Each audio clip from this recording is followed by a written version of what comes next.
At sinagot siya ni Ingkong Estebanang, Kaibigan, mukhang nakakalimot ka. Yang anak mo ang may kasalanan. Tinutupad ko lang ang aking sinumpaan sa aking Diyos na Ama na isang tungkulin, kundi ito ay ang pagtulong sa aking kapwa-tao. Sinagot siya ni Impong Ubenang, Anong Diyos? Wala kaming Diyos na kagaya ng sinasabi mo. sabay wika ni Ingkong Estebanang, Mga kapatid, ang nais ng aking puso at ang aking panalangin sa Diyos ay patungkol sa kanila upang sila'y mga ligtas.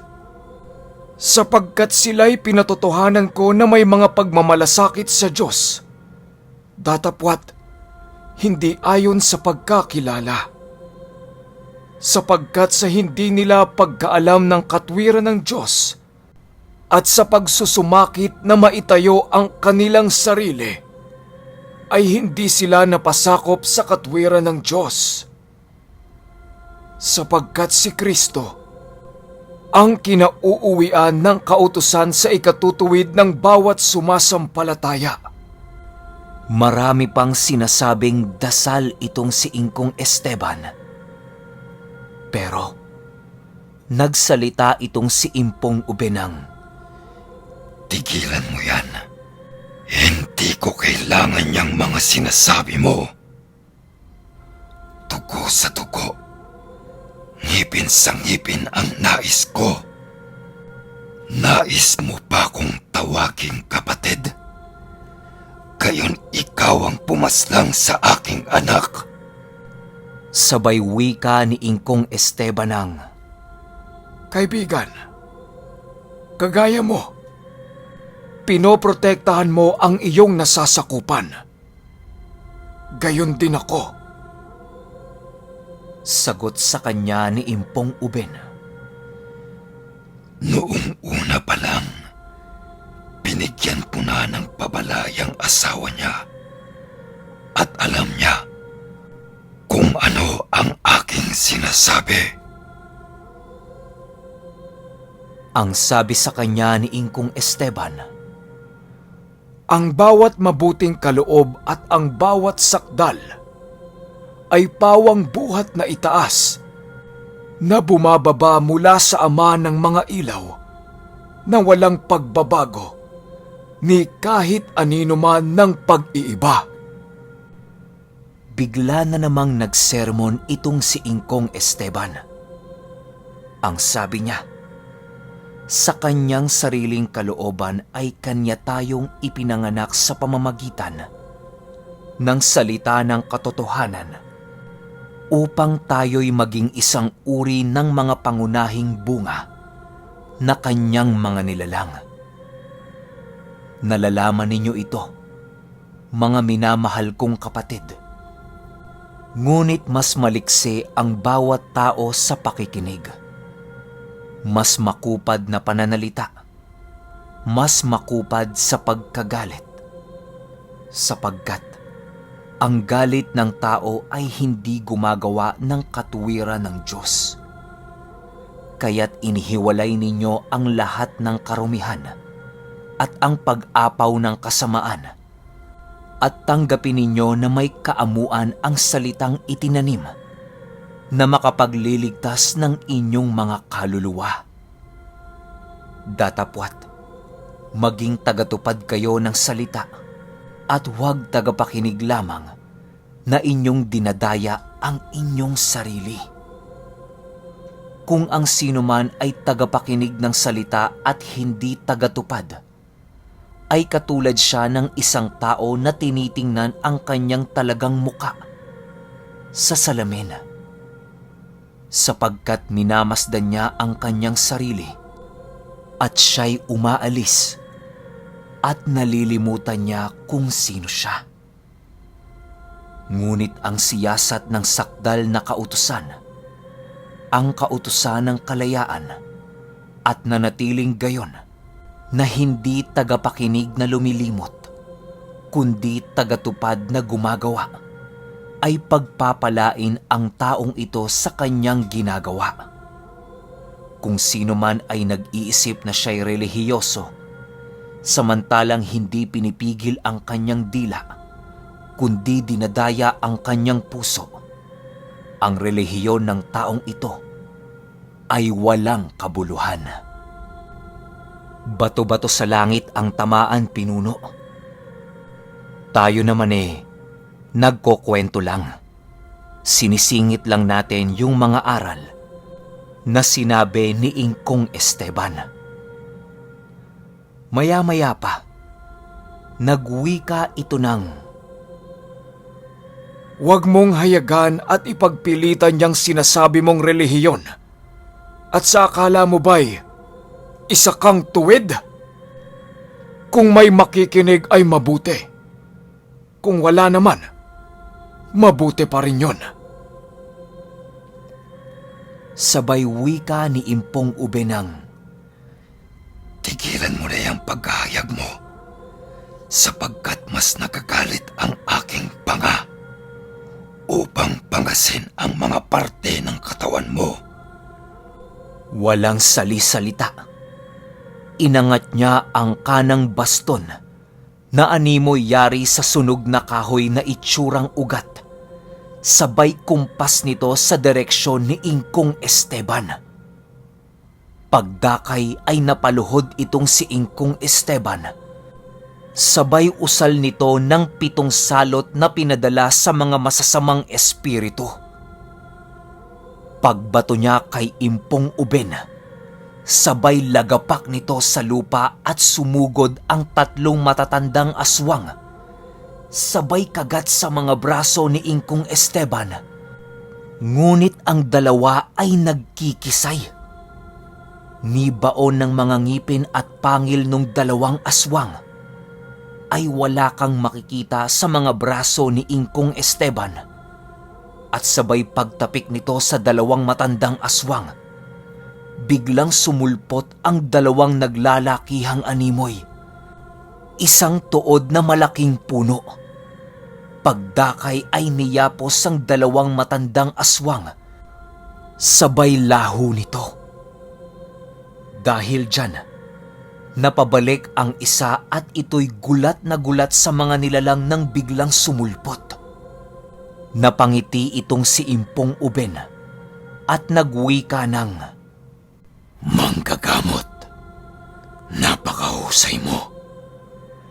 Paano mong nagawang pulagin ang 3 kong alagad? Gayong matataas na antas yan. Mukhang napakataas ng tangan mo. Mas kinaganahan ako. sabay wika ni Ingkong Esteban ng, Kaibigan, bagaman ako'y lumalakad sa libis ng lilim ng kamatayan, wala akong kinatatakutang kasamaan sapagkat siya'y sumasa akin.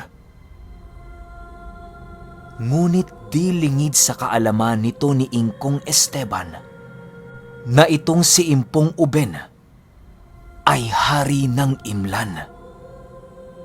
Sa pagkakaalam niya, siya ang mataas sa 9 na kasama niya. Pero nang dinukot ni Ingkong Esteban ang kanang bulsa niya, may kinuha itong 3 kabibing libon na may nakatali na baging at sa dulo ay may isang kristal na bato. Sa makatuwid, isang mineral na nilinang ng kalikasan. Calcite kung tawagin. Sabay may dinasal ito at maya-maya pa, may sumulpot sa likuran niyang 3 napakaputing kasuotan.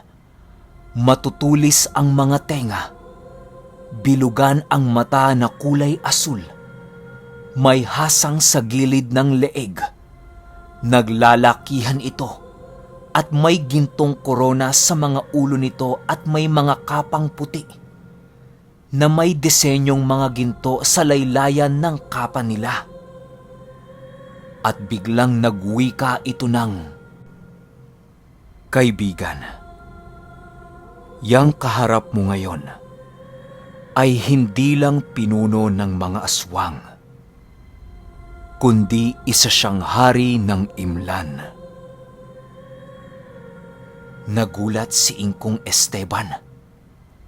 Ang tatlong kasama ni Ingkong Esteban ay hari ng engkantong dagat. Sa mga hindi nakakaalam, di lang sa lupa ang maaaring tawagin bilang mga gabay, kundi ang mga nilalang din na espiritu ay maaaring manirahan sa dagat. Ultimo ang mga gabay. Nang masabi ito ng kanyang mga gabay, nagwika itong si Ingkong Esteban ng, ang bawat kaluluwa ay pasakop sa matataas na kapangyarihan, sapagkat walang kapangyarihan na hindi mula sa Diyos, at ang mga kapangyarihang yaoy hinirang ng Diyos. Kaya nga't, ang sumasalangsang sa kapangyarihan ay sa utos ng Diyos sumasalangsang, at ang mga nagsisalangsang ay magsisitanggap ng kahatulan sa kanyang sarili, sapagkat ang mga pinuno ay hindi kilabot sa gawang mabuti kundi sa masama. At ibig mo bang mawala ng takot sa may kapangyarihan? Gawin mo ang mabuti at magkakamit ka ng kapurihan sa Kanya, sapagkat siya'y ministro ng Diyos sa ikagagaling mo. Datapwat, kung ginagawa mo ay masama, matakot ka, sapagkat hindi walang kabuluhan ang pagdadala niya ng tabak, sapagkat siya'y ministro ng Diyos, tagapaghigante sa ikagagalit sa gumagawa ng masama. Kaya nga't dapat na kayo'y pasakop, hindi lamang dahil sa kagalitan, kundi naman dahil sa budhi. Napakarami pang sinasabi nitong mga pangaral, ngunit bigla na lang nagsalita itong si Impong Ubenang, Tigilan mo yan. Lumaban ka ng patas. Huwag mong bingihin ang aking tenga sa mga bagay na iyong sinasaysay, sapagkat wala kaming Diyos na gaya ng iyong sinasabi. Iisa ang aming Diyos. Yun ay yung nagbibigay sa amin ng kapangyarihan.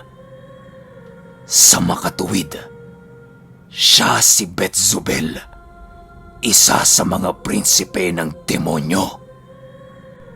Sa makatuwid pinuno, ang angka ng mga aswang ay nakipagkapatiran sa isang prinsipe ng mga demonyo. Ayon yan sa hayag mismo ni Impong Uben na nakikipagpalitan ng sagot sa mga hinahayag ni Ingkong Esteban. At nang masabi yan ni Impong Uben, biglang may hinugot ito sa kanyang bewang na boteng may laman na langis. Dali-dali niya itong ipinahid sa kanyang katawan at umusal ng isang latin. Maya-maya pa, humaba ang nguso nito na animoy, nguso ng isang tao. At yung katawan niyang itim na itim ay nagpalit ng kulay na puting-puti, na animoy nababad sa tubig, at ang mga mata nito'y nagpalit din sa mga mata ng serpentina. At bigla na lang, sumugod ito kay Ingkong Esteban. Lumipad ito papaitaas sabay sumirok pababa, patungo kay Ingkong Esteban. Nasugatan nito ang dibdib nito at lumikha ito ng malaking hiwa at sugat sa bandang kanang bahagi ng dibdib patungo sa balikat ni Ingkong Esteban. Ang mahirap pa nito, yung natitirang 7 matatandang aswang ay nakapalibot sa bakod ni Ingkong Esteban. Wala na. Limitado na ang galaw ni Ingkong Esteban.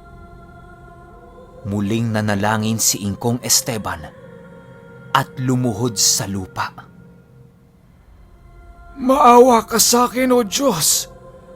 Ayon sa iyong kagandahang loob, ayon sa karamihan ng iyong malumanay na mga kaawaan, ay pinawi mo ang aking mga pagsalangsang. Hugasan mo akong lubos sa aking kasamaan at linisin mo sa aking kasalanan, sapagkat kinikilala ko ang aking mga pagsalangsang at ang aking kasalanan ay laging nasa harap ko. Laban sa iyo lamang ako nagkasala at nakagawa ng kasamaan sa iyong paningin, upang ikaw ay ariing ganap pag nagsasalita ka at maging malinis pag humahatol ka. Narito ako'y inanyuan sa kasamaan, at sa kasalanan ay ipinaglihi ako ng aking ina. Narito, ikaw ay nagnanasa ng katotohanan sa mga loob na sangkap, at sa kubling bahagi ay iyong ipakikilala sa akin ang karunungan. Linisin mo ako ng hisopo, at ako'y magiging malinis. Hugasan mo ako, at ako'y magiging lalong maputi kesa sa nyebe. Pagparinggan mo ako ng kagalakan at kasayahan, upang ang mga buto na iyong binali ay mangangalak. O Panginoon, bukhin mo ang aking mga labi at ang aking bibig ay magsasaysay ng iyong kapurihan, sapagkat hindi ka nalulugod sa hain, na kung dili ay bibigyan kita. Wala kang kaluguran sa handog na susunugin. Ang mga hain sa Diyos ay bagbag na loob, isang bagbag at may pagsisising puso. O Diyos ko, hindi mo wawaling kabuluhan. Gawan mo ng mabuti ang iyong mabuting kasayahan sa Siyon. Itayo mo ang aking kuta ng Jerusalem. At nang matapos siyang mag-usal, nag-usal pa ito ng orang pangwasak. Ito yung kidlat na tumatalsik mula pa sa kailaliman. A, T, A, V, G, Q, P. Pinuno. Yan yung initial ng kidlat. Okay, hanggang dyan pa lang yung sinesend sa atin ni Sky. So medyo matagal-tagal tayong maghihintay kung kailan siya may oras. Pero alam nyo ba, napakarami kong pinutol dito sa kwento ni Sky, lalo na dun sa mga parte na nagdadasal itong si Ingkong Esteban. Kasi kung susumamuhin nyo yung dinadasal ni Ingkong Esteban, lalo na sa may mga alam sa lihim na aral, yon ang buong pananampalataya ni Metatron. Kilala niyo si Metatron? Malamang karamihan sa inyo hindi. Subukan niyo mag-research para malaman niyo kung sino si Metatron. Kaya nung binabasa ko yung kwento niya, inisip ko, ba't kompleto to? Well, dun sa dulo, yung susi, binigay niya ng initial. Pero madali na kasing hanapin yung susi. Kaya chinap-chap-chap-chap ko yung kwento, hindi siya buo. Pero dun lang naman sa mga panalangin ni Ingkong Esteban ako nag-chap-chap. Hindi naman dun sa mga importanteng parte ng kwento. Kaya Sky, sana mapabilis yung paggawa mo ng kwento para naman hindi mabitin yung mga listener natin. Yun lang. Hanggang sa susunod na kwento. Salamat.